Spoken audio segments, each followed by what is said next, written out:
বিসমিল্লাহির রহমানির রহিম।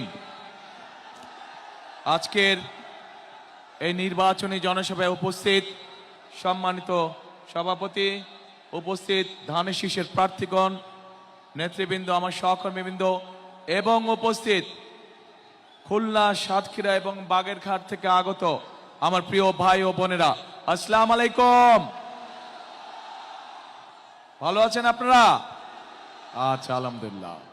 প্রিয় ভাই বোনেরা, আজকে আমরা এখানে সকলে একত্রিত হয়েছি নির্বাচন উপলক্ষে। আগামী 12 তারিখে যে দেশের সাধারণ নির্বাচন, সেই নির্বাচন উপলক্ষে আজকে বিএনপি বা ধানের শীষের একটি নির্বাচনী জনসভা।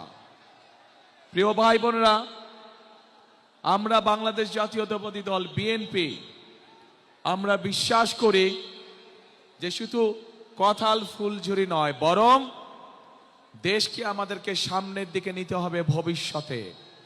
আমরা বিগত 15-16 বছর বহু আন্দোলন করেছি, বহু সংগ্রাম করেছি এবং এর ভেতরে আমাদের বহু নেতাকর্মী গুম, খুন, হত্যার শিকার হয়েছে।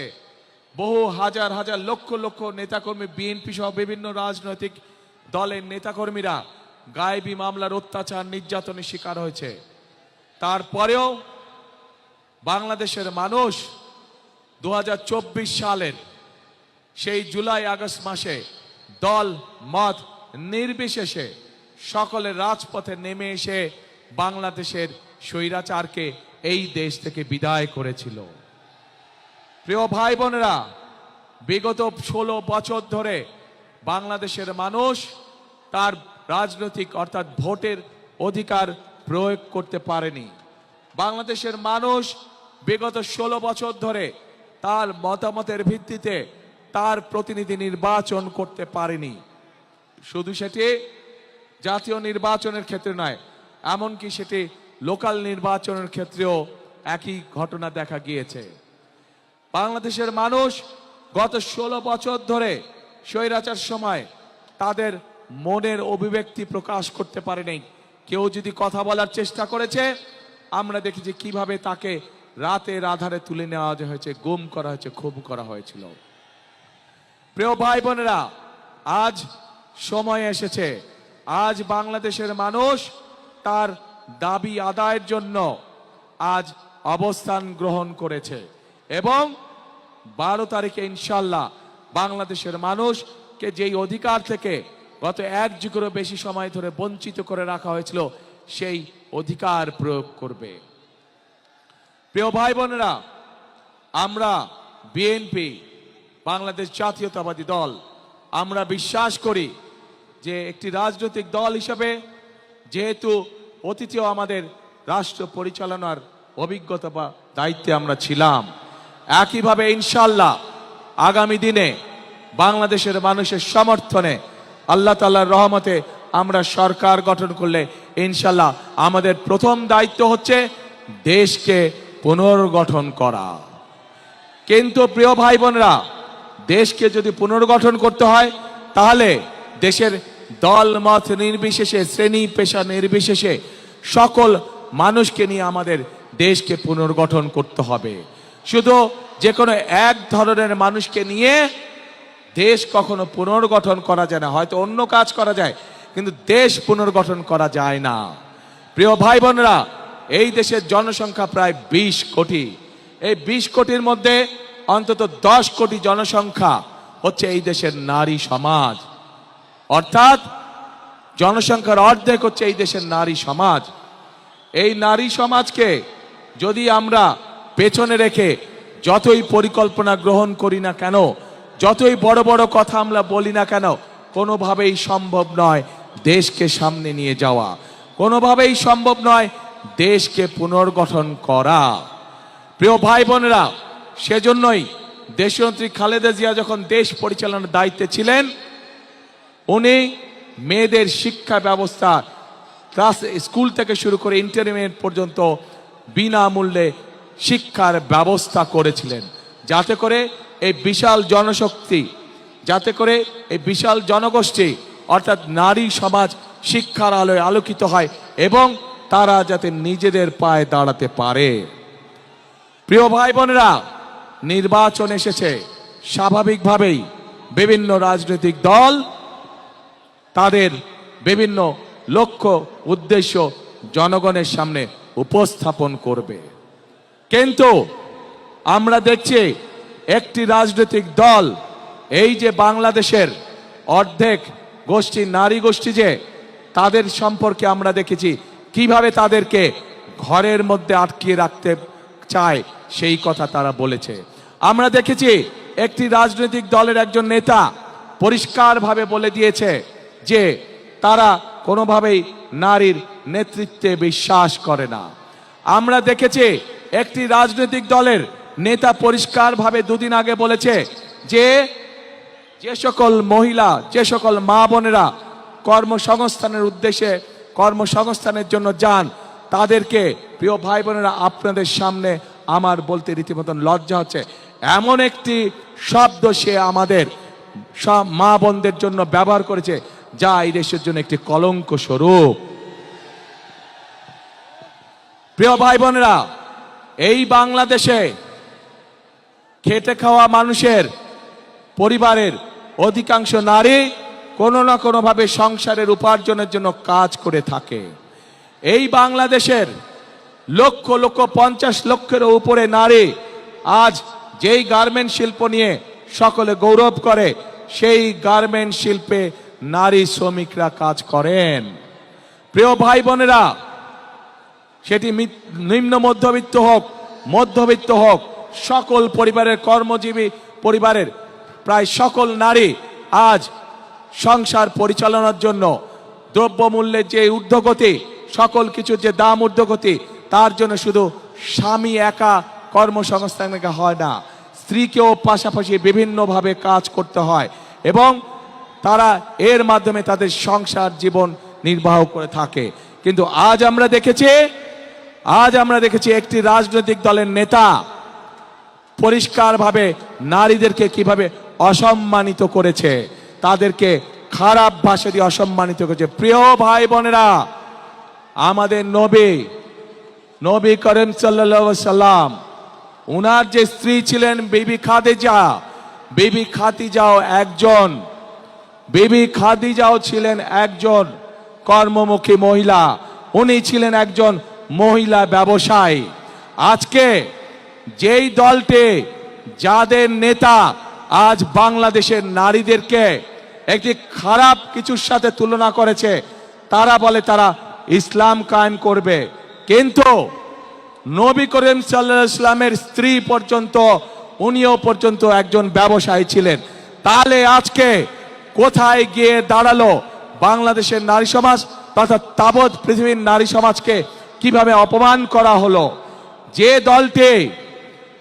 দলটি নির্বাচনের আগে দেশের অর্ধেক জনগোষ্ঠীকে ঘরের মধ্যে বন্দী করতে চায়, যে দলটি নির্বাচনের আগে দেশের অর্ধেক জনগোষ্ঠীকে অসম্মানজনকভাবে কথা বলে, তাহলে আপনাদের কাছে আমার প্রশ্ন, আজকে নির্বাচনে যদি তারা কোনোভাবে সুযোগ পায় নির্বাচন পরবর্তী সময়, তাহলে তাদের আচরণ কি হতে পারে? কাজেই প্রিয় ভাই বোনেরা, এরা শুধু নিজের স্বার্থের কথা বোঝে, এরা ধর্মকে ব্যবহার করে নিজেদের স্বার্থ রক্ষা করার জন্য। যেখানে প্রয়োজন সেখানে তারা তাদের মতন করে ধর্মকে ব্যবহার করে। আমরা গতকাল দেখেছি, যখন এই কথা বলার পরে তীব্র সমালোচনা শুরু হলো নারী সমাজ থেকে, যখন এই কথা বলার পরে তীব্র সমালোচনা শুরু হলো সমাজের প্রত্যেকটি মানুষের কাছ থেকে, তখন তারা বলছে তাদের এই আইডি নাকি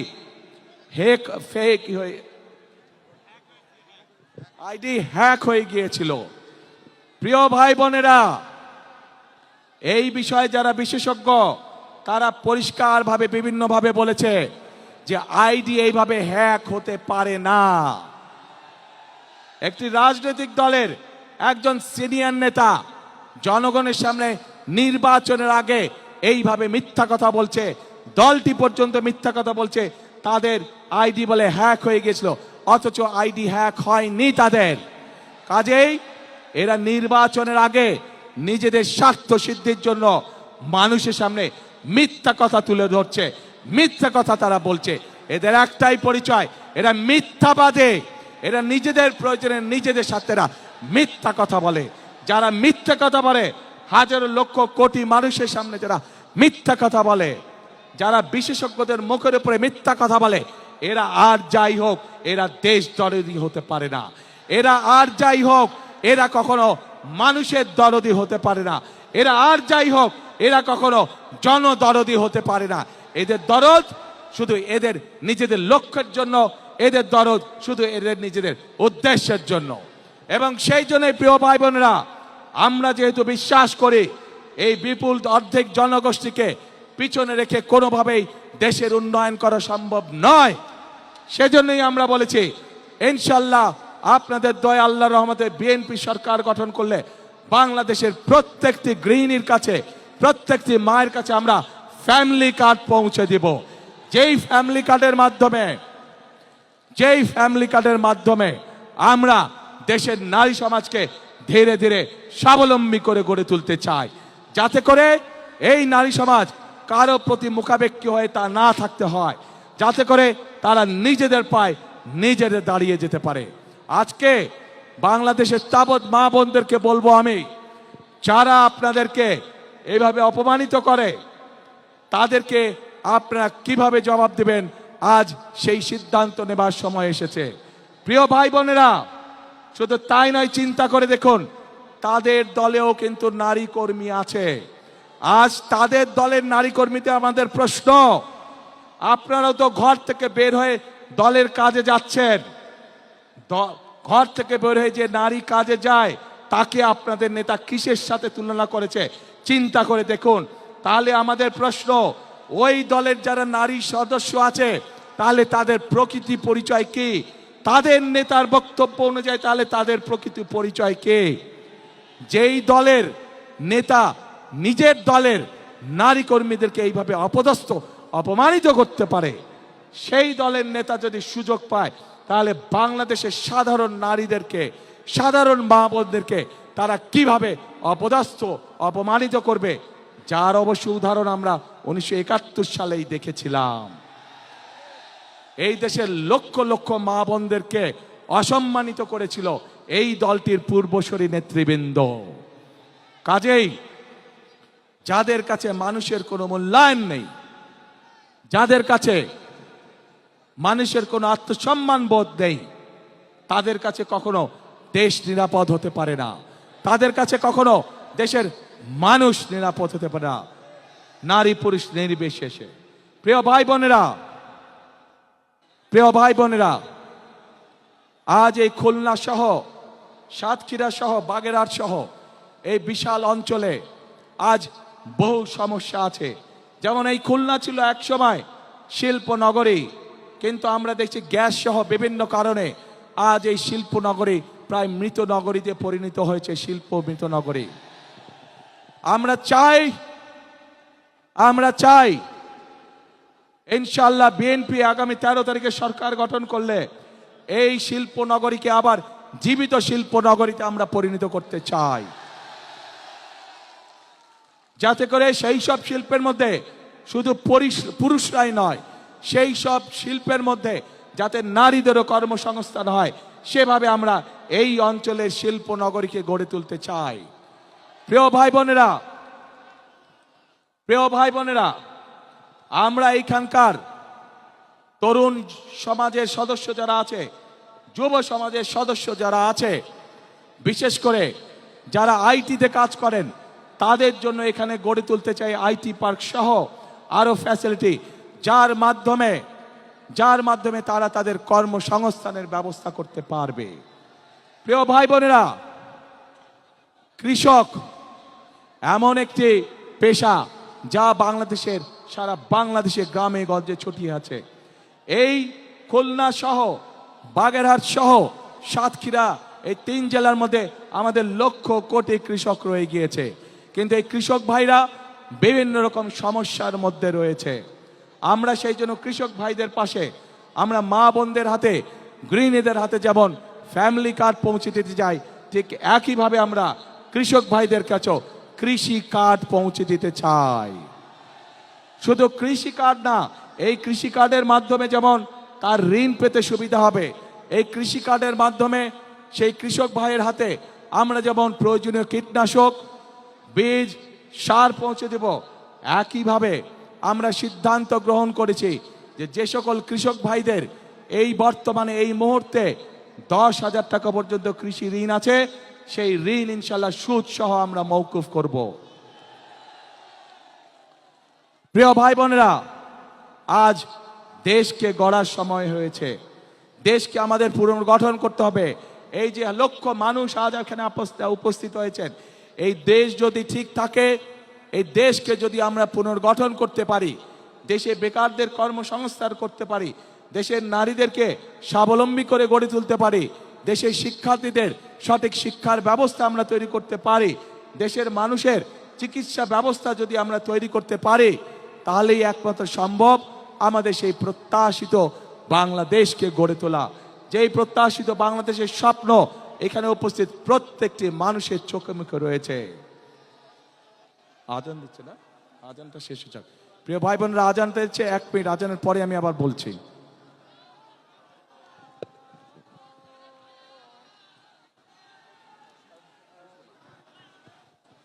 প্রিয় ভাই বোনেরা, এই বাংলাদেশকে যুদ্ধ করে স্বাধীন করেছিল 1971 সালের মুক্তিযোদ্ধারা। স্বাধীনতাকে রক্ষা করা হয়েছিল, স্বাধীনতাকে অর্জন করা হয়েছিল। ঠিক একইভাবে 2024 সালের 5ই আগস্ট ছাত্র জনতার অভ্যুত্থানের মাধ্যমে সেই স্বাধীনতাকে আবার রক্ষা করা হয়েছে। প্রিয় ভাই বোনেরা, 1971 সালের যুদ্ধ পরবর্তীতে বিভিন্ন সময় গণতন্ত্র সংগ্রামের যুদ্ধে, একইভাবে 2024 সালের গণ অভ্যুত্থানের সময় আমরা কি কেউ কারো ধর্ম বর্ণ দেখেছিলাম? আমরা কোনো ধর্ম বর্ণ দেখিনি।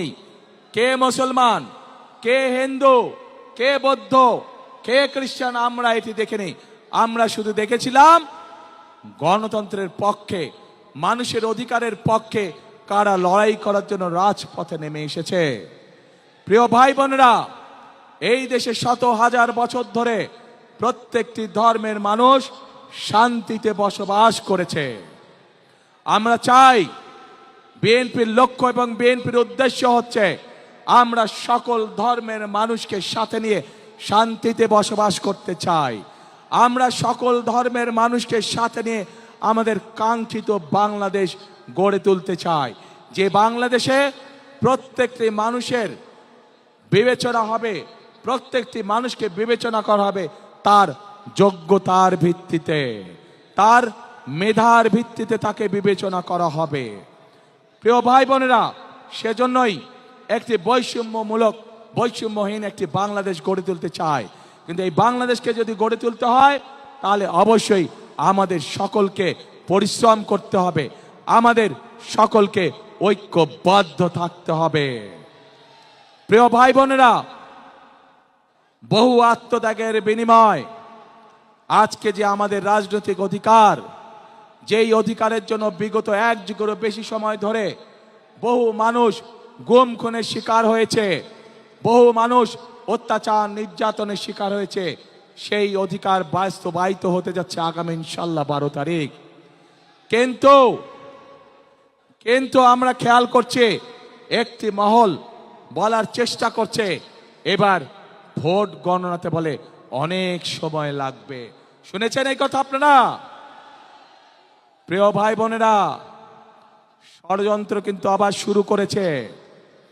এই যে যাদের কথা বলেছি প্রথমে, যারা জনগণের সামনে সকাল বিকাল মিথ্যে কথা বলছে, যারা দেশের নারী সমাজকে হেয় প্রতিপন্ন করছে, এরাই আবার ষড়যন্ত্র শুরু করেছে বিভিন্নভাবে।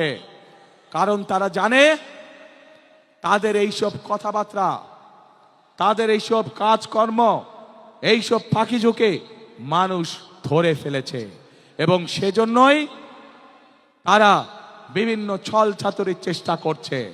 প্রিয় ভাই বোনেরা, আজ তাই এই জনসভায় দাঁড়িয়ে আপনাদের সকলকে বলতে চাই, আপনাদেরকে আজ থেকে সতর্ক থাকতে হবে, সজাগ থাকতে হবে।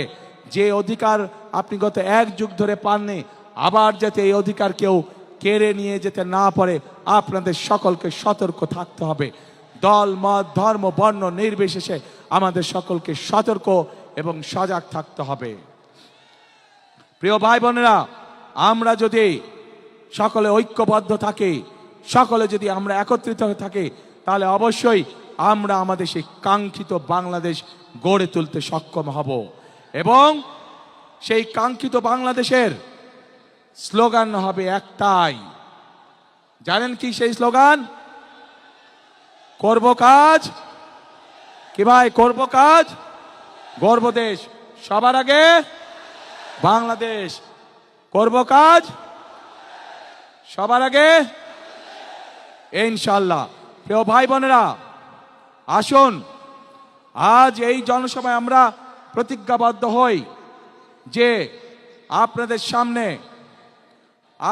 সামনে অভিজ্ঞতা রয়ে গিয়েছে এবং বর্তমান মুহূর্তে যতগুলি রাজনৈতিক দল আছে তাদের মধ্যে একমাত্র বিএনপির অভিজ্ঞতা আছে দেশ পরিচালনা করার। এবং যেহেতু বিএনপির অভিজ্ঞতা আছে দেশ পরিচালনা করার, একমাত্র বিএনপির পক্ষেই সম্ভব এই বাংলাদেশকে সঠিক পথে পরিচালিত করা। প্রিয় ভাই বোনেরা, দেশকে যদি সঠিক পথে পরিচালিত করতে হয়, দুটো বিষয় আমাদেরকে অত্যন্ত সতর্কভাবে সজাগ দৃষ্টি রাখতে হবে। এক, দেশের আইন শৃঙ্খলা রক্ষা করা, যে কোনো পরিস্থিতিতে দেশের আইন শৃঙ্খলা রক্ষা করা, যেন মানুষ শান্তিতে রাজপথে চলতে পারে, যেন মানুষ শান্তিতে তার ব্যবসা বাণিজ্য করতে পারে, যেন মানুষ শান্তিতে রাতে ঘুম যেতে পারে তার নিজের ঘরে। এই অভিজ্ঞতা বিএনপির আছে। বিএনপি জানে কিভাবে দেশে নিরাপদ পরিস্থিতি তৈরি করতে হয়। প্রিয় ভাই বোনেরা, একই সাথে বিএনপির আরেকটি অভিজ্ঞতা আছে কিভাবে দেশকে দুর্নীতির করাল গ্রাস থেকে বের করে নিয়ে আসতে হয়। অতীতেও আমরা দেখেছি যে স্বৈরাচার পালিয়ে গেছে, তারা যখন অতীতে ক্ষমতায় ছিল, তারা যখন দেশকে দুর্নীতিতে লাভ করে দিয়েছিল, পরবর্তীতে যখন দেশনেত্রী খালেদা জিয়া দেশ পরিচালনার দায়িত্ব গ্রহণ করেন, আমরা দেখেছি কিভাবে ধীরে ধীরে বাংলাদেশকে বিএনপি সরকার দুর্নীতির রাহু করাল গ্রাস থেকে বের করে নিয়ে এসেছিল। প্রিয় ভাই বোনেরা, সেজন্যই এই মুহূর্তে দেশকে পুনর্গঠনের জন্য যদি কোনো দল থেকে থাকে, সেটি হচ্ছে একটি দল, বাংলাদেশ জাতীয়তাবাদী দল। সেই দল হচ্ছে, সেই প্রতীক হচ্ছে একটি প্রতীক। কি সেই প্রতীক? ধানের শীষ। কাজে আসুন, এই ধানের শীষের, এই বিএনপির প্রতিষ্ঠাতা শহীদ রাষ্ট্রপতি জিয়াউর রহমান মুক্তিযুদ্ধের ডাক দিয়েছিলেন। এই রাষ্ট্রপতি জিয়াউর রহমান, শহীদ রাষ্ট্রপতি জিয়াউর রহমান এই দেশে বহুদলীয় গণতন্ত্রের চালু করেছিলেন। এই বিএনপির নেত্রী দেশনেত্রী খালেদা জিয়া এই দেশে সংসদীয় গণতন্ত্র চালু করেছিলেন। কাজেই সব কাজ থেকে প্রমাণিত হয় বিএনপি কাজ করে শুধুমাত্র জনগণের জন্য। বিএনপি কাজ করে শুধুমাত্র দেশকে পুনর্গঠনের জন্য। কাজে আসুন আগামী 12 তারিখে আমরা ধানের শীষকে জয়যুক্ত করে দেশ পুনর্গঠনের কাজে আবার হাত দেই। আপনারা ক্যান্ডিডেটরা দাঁড়ান তো, শুধু ক্যান্ডিডেটরা দাঁড়ান। প্রিয় ভাই বোনেরা, এই যে আমার দুই পাশে যেই মানুষগুলোকে ধানের শীষ হাতে দিয়েছে, এদেরকে আপনারা কম বেশি চিনেন। এই মানুষগুলোকে 12 তারিখ পর্যন্ত দেখে রাখার দায়িত্ব আপনাদের। ইনশাল্লাহ 13 তারিখে ধানের শীষের সরকার গঠিত হলে 13 তারিখ থেকে এই মানুষগুলো আপনার এলাকার উন্নয়ন, আপনার সমস্যা, সুবিধা অসুবিধা সবকিছু দায় দায়িত্ব তাদের। আপনাদের হাতে তাহলে আমি এই মানুষগুলোকে ছেড়ে দিয়ে দিলাম ইনশাল্লাহ। আসুন আমাদের তাহলে বসেন, আমাদের তাহলে আজকে প্রতিজ্ঞা হোক, আমরা যে কোনো মূল্যে ধানের শীষকে বিজয় করব এবং ধানের শীষকে বিজয় করার মাধ্যমে আমরা দেশ পুনর্গঠনের কাজে হাত দিব। আছেন নাকি আমার সাথে? দেশ গঠনে কারা আছেন আমার সাথে? কারা আছেন আমার সাথে দেশ গঠনে? আলহামদুলিল্লাহ, আলহামদুলিল্লাহ। প্রিয় ভাই বোনেরা, আজ তাহলে এখানেই থাকলো। ইনশাল্লাহ নির্বাচনের পরে আবার আপনাদের সাথে মোলাকাত হবে। যেদিন আমরা এই এলাকায় ফ্যামিলি কার্ড দেওয়া শুরু করব, কৃষক কার্ড দেওয়া শুরু করব, যেদিন আমরা এই শিল্পনগরীকে মৃত শিল্পনগরী থেকে জীবিত শিল্পনগরী কাজ শুরু করব, ইনশাল্লাহ সেদিন আবারও এই মাঠে ইনশাল্লাহ আপনাদের সাথে দেখা হবে। আসুন, কাজ একটাই, কথা একটাই, করব কাজ, গর্ব দেশ, সবার আগে বাংলাদেশ। আল্লাহ হাফেজ। বাংলাদেশ জিন্দাবাদ, বাংলাদেশ জাতীয়তাবাদী দল জিন্দাবাদ। আসসালামু আলাইকুম।